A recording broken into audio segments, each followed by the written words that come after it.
Kita juga nak bercakap tentang isu krisis Ukraine-Rusia, dan saya ada terbaca suatu buku yang bertajuk Ukraine and Russia from Civilized Divorce to Uncivil War by Paul DeAnery yang diterbitkan oleh Cambridge University Press, menggambarkan tentang isu dan juga kronologi yang berlaku antara Rusia dan Ukraine sejak pembubaran Kesatuan Soviet dan juga bagaimana kemerdekaan Ukraine daripada Kesatuan Soviet. Jadi untuk kita bercakap lebih lanjut tentang implikasi perang Ukraine-Rusia kepada keamanan dunia, kita terus saja bersama dengan Dr. Nur Nirwandi Matnordin yang juga merupakan Pensyarah Kanan Pusat Pengajian Perang Saraf Media dan Informasi Fakulti Komunikasi dan Penyiaran Media UiTM. Assalamualaikum. Selamat pagi, Doktor. Alhamdulillah, kita bersua kembali. Ini bukan topik politik tempatan tapi politik antarabangsa.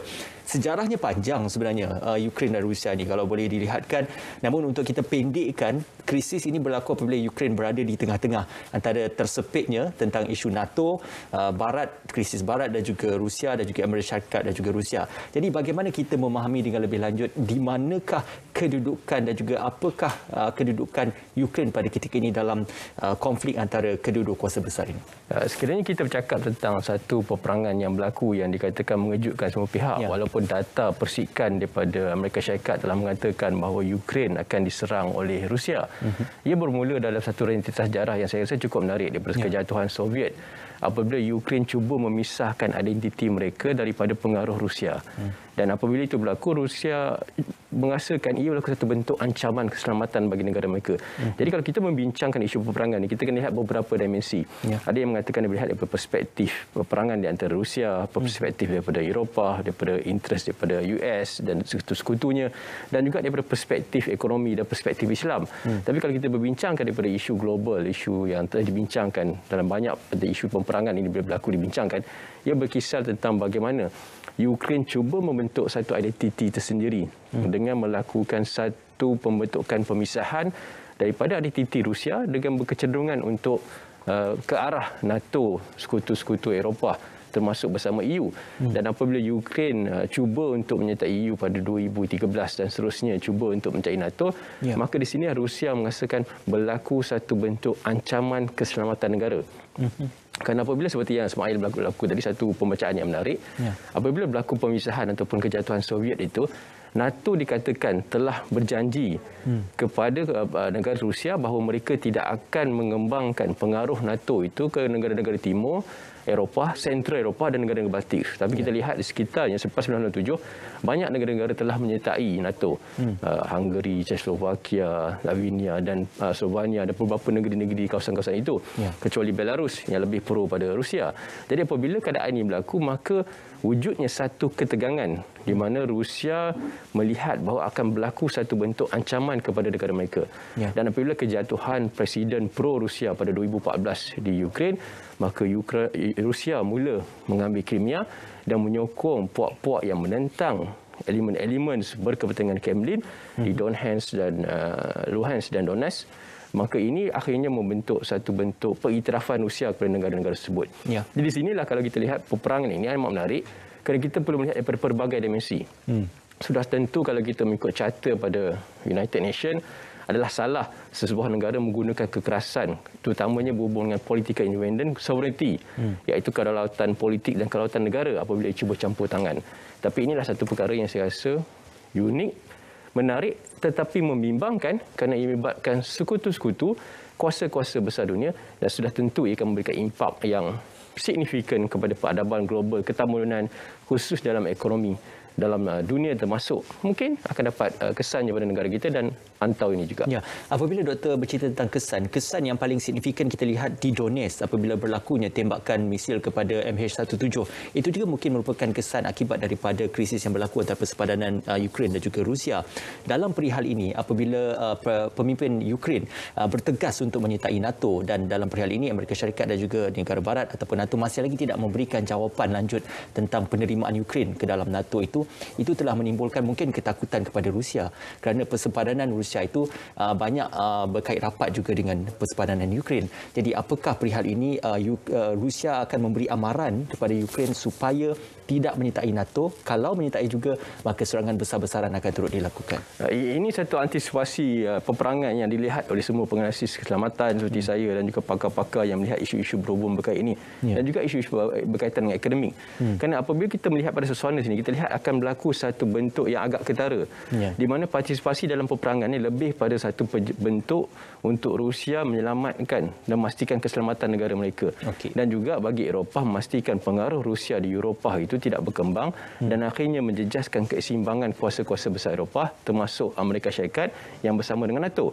Jadi dalam keadaan di sini, konteks ini kita lihat apabila berlaku peperangan ini, NATO tidak menyertai konflik itu secara terus. US tidak menyertai konflik itu terus dan UK juga tidak menyertai konflik itu secara terus. Mereka hanya membekalkan persenjataan, membekalkan perkara-perkara tertentu dan akhirnya mengambil partisipasi dalam konflik ini secara pasif. Dan di sinilah Ukraine dilihat cuba untuk mempengaruhi NATO dan US untuk bertindak secara terus dalam konflik tersebut. Dan baru-baru ini saya rasa yang kita dapat lihat apabila kenyataan yang daripada Presiden Ukraine yang mengatakan beliau mahukan supaya berlakunya satu no-fly zone di Ukraine.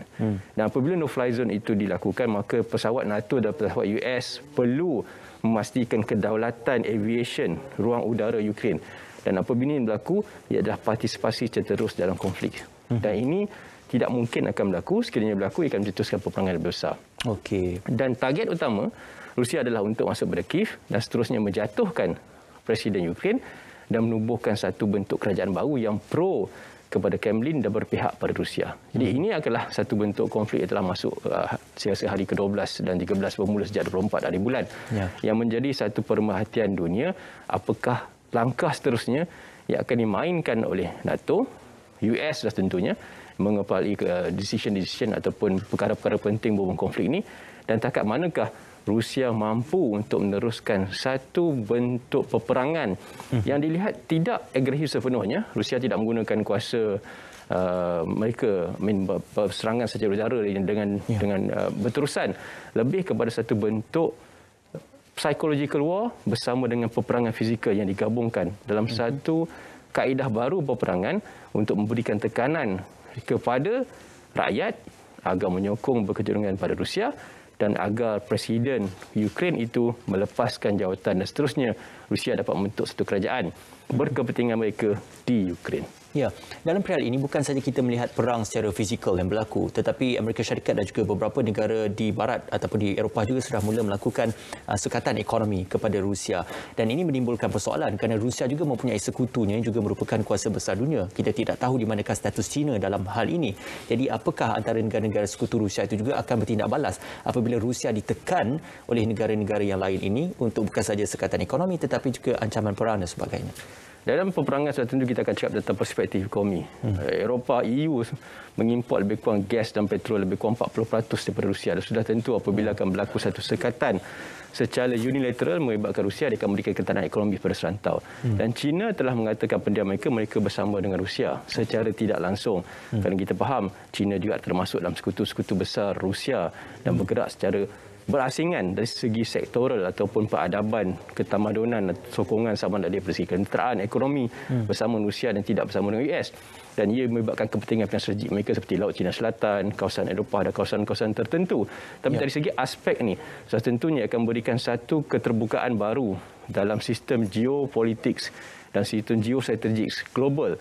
Apakah kesannya pada masa hadapan di Eropah? Apakah kesannya pada kuasa-kuasa besar dunia, China, Rusia dan US? Adakah US mampu untuk mengekang satu bentuk kuasa baru yang mungkin wujud daripada satu pakatan yang besar dari Rusia dan China? Dan apa kesan kepada kita di serantau di sini? Kerana kita juga akan bercakap tentang isu Laut Cina Selatan, kita bercakap tentang isu tekanan ekonomi. Kerana kita harus ingat, Malaysia ni sebuah negara yang amat baik dan berkecenderungan menyelesaikan konflik dalam diplomasi. Apa yang berlaku, kita menyokong resolusi United Nations, antara satu faktor negara yang menyokong, mengecam penjajahan ataupun serangan Rusia terhadap Ukraine. Tetapi kita pada masa sama juga tidak akan sesekali mengenakan sekatan ekonomi kepada Rusia. Kerana dasar negara... Mampukah kita? Ya, mampukah kita? Dan dasar negara tidak pernah menggunakan sekatan unilateral. Kita akan bersama ASEAN atau bersama dengan PBB United Nations. Jadi inilah saya rasa satu bentuk hala tuju konflik yang perlu difahami oleh rakyat Malaysia supaya rakyat Malaysia dapat mengambil iktibar daripada perkara ini. Apakah iktibar yang kita boleh pelajari? Satu bentuk yang amat baik kita punya satu adequate preventive management system, satu langkah-langkah pengawalan yang baik. Maka apabila berlaku konflik ketegangan dengan negara, maka kita boleh selesaikan dengan langkah-langkah undang-undang pencegahan khas yang telah wujud dalam negara. Okey, Doktor, saya juga nak menyentuh tentang bagaimana pendirian Singapura untuk menyokong apa yang dilakukan oleh pihak Amerika Syarikat. Dan kita sedia maklum Singapura juga merupakan antara rakan sekutu Amerika Syarikat. Jadi apakah sudah tiba masanya untuk kita mengikut jejak langkah Singapura, dan bagaimana kalau sekiranya kita mengikut jejak langkah itu, ia akan backfire kembali kepada negara kita kalau sekiranya Malaysia mengambil pendirian sama ada menyokong Ukraine ataupun negara di Eropah dan juga Asia Amerika Syarikat, ataupun untuk menyokong Rusia dan sekutunya. Kalau kita lihat apa yang dalam konteks negara kita yang kita bincangkan, kita sentiasa mengamalkan teras diplomasi. Dan teras diplomasi adalah sebahagian daripada strategi pertahanan negara yang berkesan selama ini. Dan kita lihat Rusia juga telah mengeluarkan list 50 negara unfriendly, negara-negara yang dikatakan tidak mesra US, termasuk Australia dan Singapura termasuk juga dalam salah sebuah negara tersebut. Dan dilihat Malaysia tidak termasuk dalam senarai. Kerana ini adalah prinsip kita untuk kekal berkecuali dalam konflik. Kita akan bersama dengan kuasa-kuasa atau badan-badan besar dunia seperti United Nations, ASEAN, seperti mana berlaku konflik Myanmar. Kita bersama ASEAN dan membentuk tekanan dan membentuk satu perkara-perkara untuk memastikan konflik di Myanmar itu tidak berterusan. Dan dalam konteks ini juga kita tidak akan bertindak secara unilateral. Kita akan bersama dengan United Nations, kita bersama dengan resolusi ASEAN sekiranya ada berhubung dengan konflik-konflik seperti ini. Dan sudah tentu Singapura mempunyai cara penterjemahan dasar luar negara yang agak berbeza. Dan mungkin Singapura mempunyai satu favoritism yang berbeza daripada negara kita. Tapi inilah kekuatan negara, inilah satu dasar diplomasi negara yang dipegang.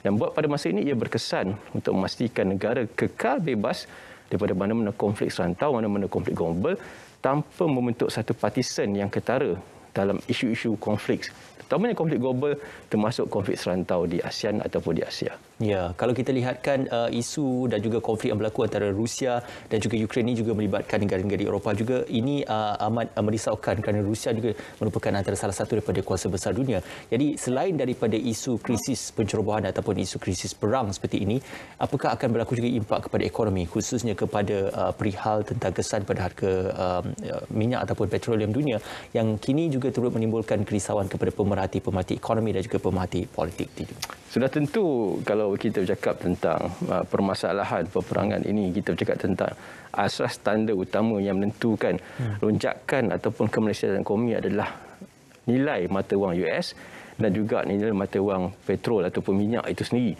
Dan kita lihat harga yang pernah mencecah lebih kurang 150 US barrel per tong dan sebagainya.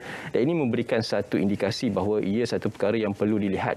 Dan kita lihat banyak negara-negara yang telah menginflasikan salah satu free ataupun easy money policy semasa COVID, iaitu memperluaskan pinjaman, memberikan rangsangan, termasuk negara kita. Dilihat akan berkecenderungan termasuk negara Eropah meningkatkan ataupun menaikkan satu bentuk dipanggil sebagai penaikan interest ataupun kadar faedah bagi mengimbangi ekonomi mereka yang terjejas akibat daripada peperangan. Negara-negara seperti Itali telah mengatakan bahawa mereka terkesan teruk pada 2022. Negara-negara Eropah juga telah menunjukkan indikator-indikator berhubung inflasi dan kadar faedah yang akan dinaikkan dan easy money policy yang akan dikurangkan. Dan sudah tentu ia akan memberi kesan pada negara-negara ASEAN sekiranya ia berlaku dan jangka masa panjang apabila ia mengabitkan pengukuhan nilai mata wang US dan mengabitkan harga kenaikan minyak per barrel daripada satu kenaikan yang tinggi daripada keadaan sekarang.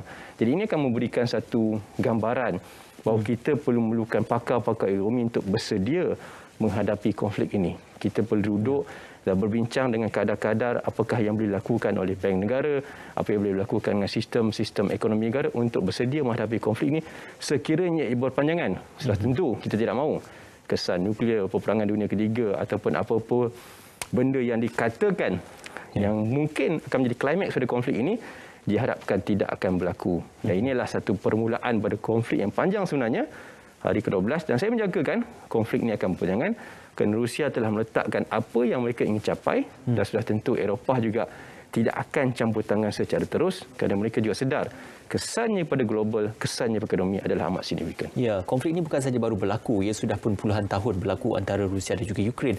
Cumanya mungkin ia trigger the point ataupun baru-baru ini trigger the point berkenaan tentang isu yang timbul.